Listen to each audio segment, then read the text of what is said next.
Hey everyone! Today I'm flying the DJI Avata 360 for the very first time, and I'm doing it with the RC Motion 3 and Goggles N3. This drone is supposed to be a super beginner friendly one, and honestly, the setup is meant to be the easiest way to get the true FPV feel. Now I've been flying drones for at least 10 years, but that's all been with traditional RC controllers. So using a motion controller like this, that's pretty new territory for me. In this flight, I'm going to push it a bit, flying through tight spaces and even using the head tracking function in the goggles to scout around. Let's see how it goes.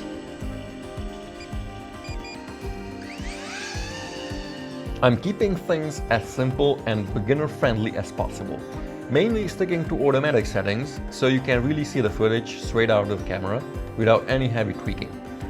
Let's talk about head tracking for a second, because this feature is actually really cool. With the Goggles N3 you can move your head to look around, which makes scouting a location feel much more natural and immersive, almost like you're sitting inside the drone. It's especially useful for checking your surroundings, planning your lines, or just exploring an area before committing to a flight path. That said, I don't really recommend using head tracking for interior shots or tight spaces. The important thing to remember is that your head movement only changes what you see. It doesn't change where the drone is flying, so you can easily end up looking in one way while the drone is moving to another, which can quickly become risky if you're not careful.